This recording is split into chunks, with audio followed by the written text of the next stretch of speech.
but they go on in strips, which is... was my wife blowing her nose? Hello there, this is Greg Johnson Making, and I'm making medieval buildings for tabletop wargaming.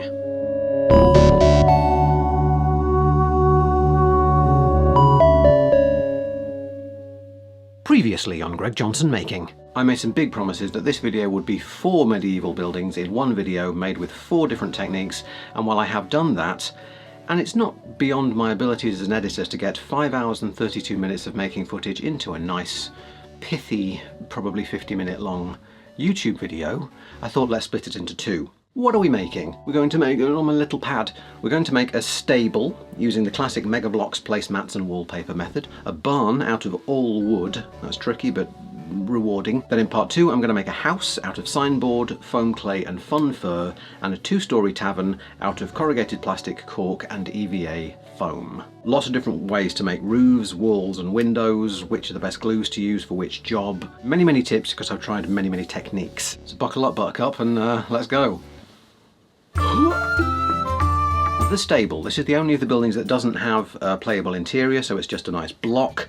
1 story with a single sloped roof, and this outdoor wooden structure based very much on the stable from Hateno Village in Zelda Tears of the Kingdom and Breath of the Wild. For this recipe you will need a box of 1,000 coffee stir sticks, which I hope is a lifetime supply, some 8mm dowel, some lollipop sticks or popsicle sticks, and I've got some 5mm dowel as well, which I will use for the stable. How do you gnarlify it? Nibble down the edges with a nice sharp craft knife. Same thing with the lollipop sticks and the coffee stir sticks. There are simpler ways of doing this, but you know, this is artisanal. A lot of care. Then using either the back of a craft knife blade or a gomja bar and awl, scrape in some big wood grain, but in a technique I took from this week's YouTube channel recommendation, scrape it with a hacksaw blade, and you get lots of really gnarly sort of axe cut, as if it's made by trolls or something. Old wood. Then I thought I'd use genuine wood stain. I didn't want to paint my wood brown, I wanted it to be natural wood colours. So I've got just some wood stains I already had. This is natural oak, which is nice and golden, and then some walnut, which is the reason my shelves are a bit darker than I wanted them to be. But that's a whole other thing and I don't want to go into it here. So mix the 2 wood stains together. This is one of those things where I filmed myself doing something for 10 minutes, so you have to watch it in fast forward because I want you to appreciate how much work it was. Lay them all out on baking paper and set them in the sun to dry. So these are Mega Blocks. You get loads of bags of these at charity shops, thrift stores, yada yada. And this red play piece, which is, what a wobbly cam, an earthquake. Denude it of its nubbins, the one on the roof, and you've made a nice solid block onto which you can stick some walls. This is signboard. Again, I promise I googled this. It's either extruded polystyrene or expanded polystyrene, but it's a nice wobbly old sign I got from scrap that's very soft, thick plastic on one side, but is also laminated. So I'm making my exterior, my tall wall, out of signboard, and then this red toy archway as my door. So using my graph paper just to draw out what I want the end walls to look like, putting a slight curve in because I want the roof to be whimsical, and cutting out 2 bits just of thick grey card, legal pad type card. That's an American term, we don't get legal pads, we just have A4 pads. These walls are stuck on with carpet tape and a bit of hot glue on the back to hold them in place. I love carpet tape. That is a little bit of gardening kneeling pad, so it's just a thick foam pad that I put a curve of to hold the roof on in the middle. Yeah, buildings without playable interiors are so much easier to make than buildings with them. Okay, this is the aforementioned wallpaper. This isn't even all of it that I got. I bought a proper big roll of this from scrap for £2. It's really leathery and thick. I think it's the kind of wallpaper you're meant to put on a very rough wall to hide all your crimes. And it looks a bit like rough, cottagey, hand-hewn brickwork. So it's great if you can get some. Wrapping the whole thing up like a present and sticking it on, again with carpet tape and a little bit of hot glue. Just carpet tape would probably have been fine. Because you want to recess things into the wall, you've got to draw around your beams, your exterior beams and rafters, your door, your windows, just sticking that arch on with a bit of hot glue around its square hole. Yeah.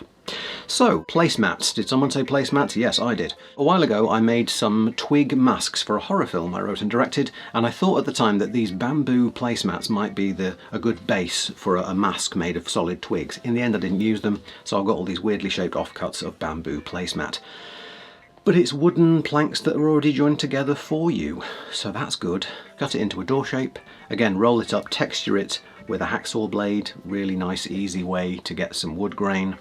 Then I stuck 2 cross beams. I did use tiny like nail art beads for these nails, but didn't do that again. It's a bit more fiddle than it was worth. And using my wood stain, so it's a nice golden warm colour. Shingles. Who's got shingles? Me for one. That's the sound of the cat jumping down, that's why the house shook. So this cardboard is made of toilet rolls. They do have a practical use. You unroll them and you've got a nice long parallelogram of cardboard. Cut those into strips, then nibble along them with your scissors, all different widths. Fold out every alternate one and cut those down shorter. Use wavy lines so that they're all both different widths and different lengths. And when you layer them up, it kind of, I think, looks like you've stuck them on one at a time, but they go on in strips. Here I'm using hot glue, which is fine. Later I will use Mod Podge, and at the end, spoilers, I will realise that wood glue is the best glue to use. I'll explain why later. I'll explain why in the car. So this is the end of the roof. What are these called? Are these end tiles? Cap tiles? I unnecessarily stuck a drinking straw all the way along, and then onto that drinking straw I'm sticking some little bits of Christmassy drinking straw too. These are some MDF windows I bought on eBay, which are really nice. Smell great. Smell like a log fire. I love them. I'm hooked. I'm sniffing the bag, but you didn't need to know that. Drew around the windows. As I say, if you want to recess anything, you have to cut away the cardboard and the wallpaper. You can just add rafters as and where you think they belong. If it looks a bit empty, add some more. These MDF windows I thought were maybe a bit neat and needed a bit of medievalizing, but I didn't bother to do this step with later windows, and I have absolutely no regrets about that. Wood stain. Then here I'm using my Lego jig covered in masking tape to avoid supergluing things together that I don't want supergluing together, and sticking a bit of coffee stir stick onto the bottom of these trimmed off archways as a windowsill. These windows don't need to be see-through because there's no playable interior, so I'm just covering a piece of black cardboard in 2-part epoxy and sticking the windows into that quite thick layer. If you don't need to see through them, that I think is a nice way to make windows. But it's not the patented Johnson technique, which we'll see later. So I want this door to be recessed because a wooden door sticking out of the front of a wall just doesn't look right, so I need to make an archway. One layer of EVA foam wasn't quite deep enough, so I'm cutting out a thin layer of self-adhesive EVA foam, sticky backed, and then another thicker sort of brick archway to go in front of that one, and texturing them with brick lines using my pyrography tool. Open a window because you're burning foam, you're burning rubber. Very happy with that. This nice way to do a doorknob is a tiny split pin which I just put through, opened on the back, bit of super glue on the back, put paper around it so I could colour it in, and that's a doorknob. Once thy windows are thoroughly dry, you can cut them off the cardboard just using scissors. Easy peasy. And then again using sticky backed EVA foam that I have brickworked with my pyrography hot tool. Window open because it stinks. This is the first priming with black acrylic paint and Mod Podge mixed together. You have to do things in a certain order if you want to keep your wood a natural wood colour. You can't just prime the whole thing. You have to prime it, then wood, then detail, and so you figure out your workflow as you go. This thing was fiddly. I started with the stable because it's the simplest one, but there's this structure. So this fell apart quite a bit. It was a bit fiddly, but we edit out the fiddles, so it went fine. With each beam you add, the stronger it gets. So this is all tacked together using super glue, and now I'm reinforcing all those joins with wood glue, particularly on the back of the joins, the ones that face the building, because you won't really see them. But just super glue didn't feel shock resistant enough. So yeah, plenty super glue. No, wood glue. Plenty every glue. And now I thought I'd add an extra skin of wood stain as well, just to hold it all together. Speaking of holding it all together, this was fun. This is just some rough, twiny string, which at this scale looks like rope. Wrap it all around and then some dots of super glue, hold it in place. This is some rough canvas that was in the back of a picture frame. Just pull out 3 horizontal threads and you get nice tufts on the end, like a rug. Sealed all those edges with a bit of Mod Podge so they don't fray anymore. Then using my nice thin masking tape, just dabbed on a mixture of brown and red to get a nice mottled red stripe, and super glue to create the effect of gravity on these ropes. Makes a world of difference. They stick off and look like shoelaces, but then you super glue them and they look like they're hanging down. Okay, L-shaped building, this is the floor. It's a bit of MDF from the back of a picture frame, and these are some cobbles I'd already made using a texture roller out of a very thin sheet of foam clay, which is now dry. Stuck these down with PVA? PVA. Did the MDF bend and warp? Yes, I just bent it back again. Sealed around the edges with some hot glue, but then I wasn't really happy with how deep the tiles were, so I did it with my pyrography tool anyway. Why can't I say pyrography? So I did it with my pyrography tool anyway. So you can just do cobbles by hand, and they're probably the best looking ones. But we're going to learn that together in part 2. Primed with Mod Podge, black acrylic paint and a little pinch of sand for some extra high-res detail. Sticking the house to the ground, thought about putting a block of wood inside the house and screwing up through the thing, and just thought, you're over-engineering again, Chief. Cut it out, boss man. So I just used hot glue and it's absolutely fine. Again, as I said before, I want to keep the natural colours of the wood, so you have to paint things in a funny kind of order. So this is my grey dry brush all over, just to make all these textures pop. Use silver on the roof because I want the roof to be slightly shiny, because I liked that on my well that I made in my last video. And now that it has a bit of colour and texture to it all around the edges, now I can stick in my beams. Wood glue for strength and super glue for speed. And where the wood glue sponges out, just brush it up, buddy. This wall, I had planned nothing for it, so it was boring. So when a medieval building is boring, put in a diagonal bit, which is what all the medieval architects used to say. As I said in the last video, the client wanted colour, so this is some old enamel green model paint, clear green. The other roofs are going to be blue and purple and interesting colours. Then this is a process I use on all 4 buildings to kind of blend them into the terrain board I made, starting with some Militarum Green Citadel contrast paint, just to create the idea that moisture's run down the walls, there's moss and stuff at the bottom of the wall. Then I put on a bit of glue and sprinkled on some of my homemade flocking that's just made of herbs and a bit of sand. And finally mixed some 2mm grass with Mod Podge to make grass paste, and put that all around the edge for a nice bright green, which looks great. I figured the stable bit should have straw. Hay. Hay? Straw on the ground and hay is food. Is that right? So I've had this raffia knotted rope thing in my bit box, don't know where from. Chopped it up, stuck it on with Mod Podge. And when the going gets tufts, the tufts get stuck on with super glue and tweezers, as the old song goes. Let's have a look at the final thing. No, that's premature. Not the final. Let's have an intermission.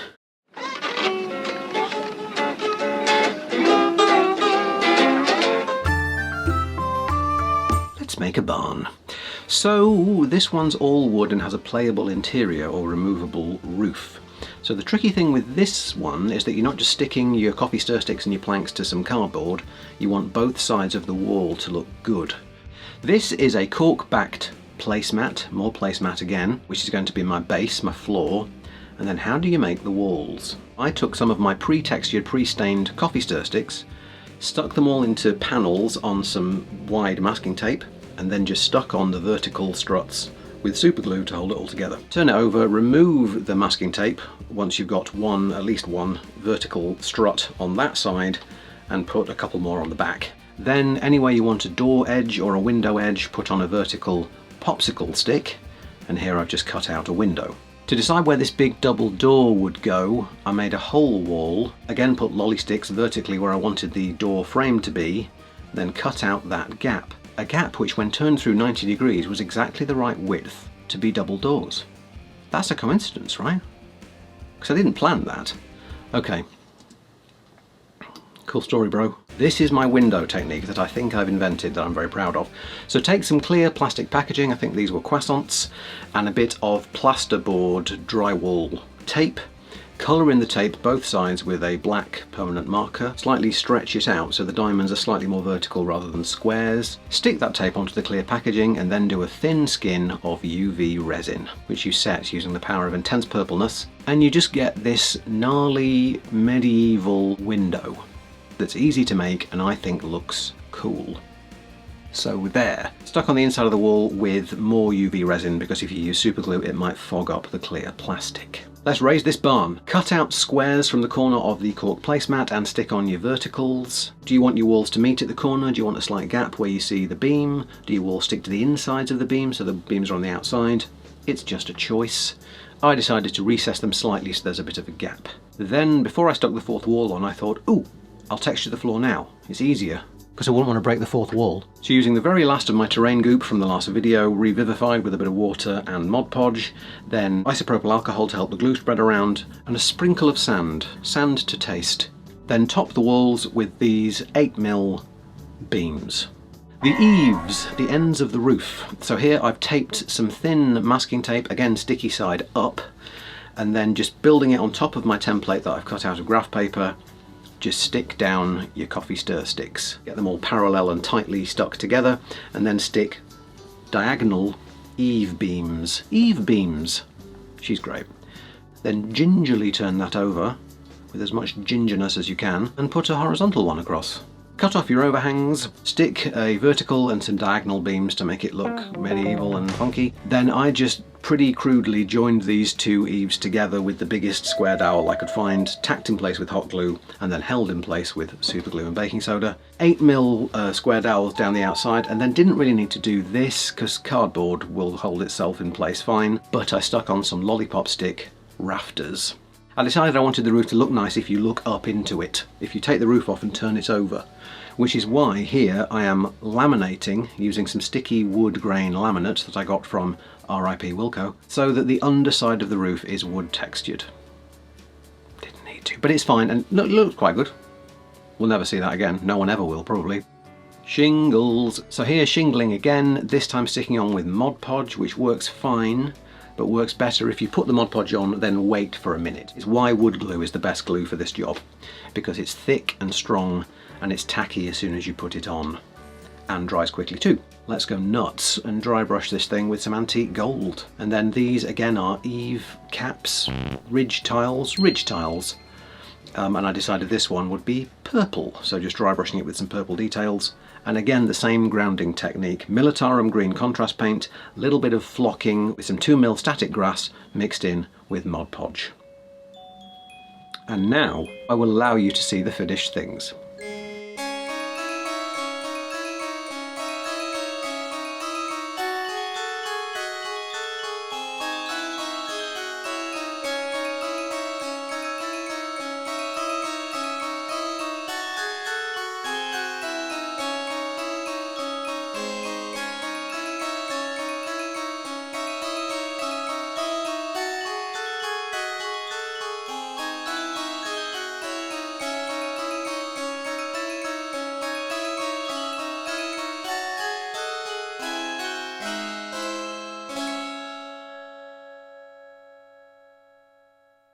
So that's it. Very happy with those. I've learnt a lot. Very happy with the other two as well, which you'll see very soon. I'm saying very too much. My very wife and I, on this very day, are going to be taught how to play Moonstone at the local game shop.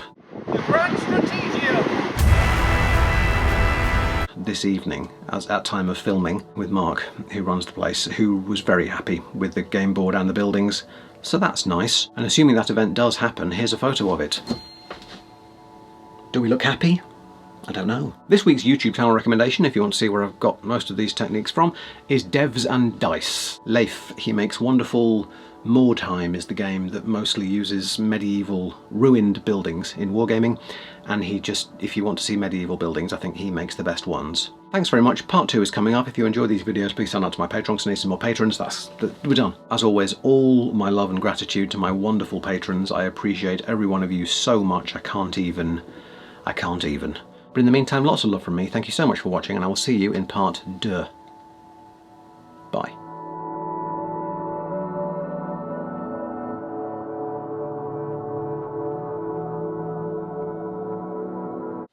Testing, 1, 2, 3. Let's test the sound and see if good it be.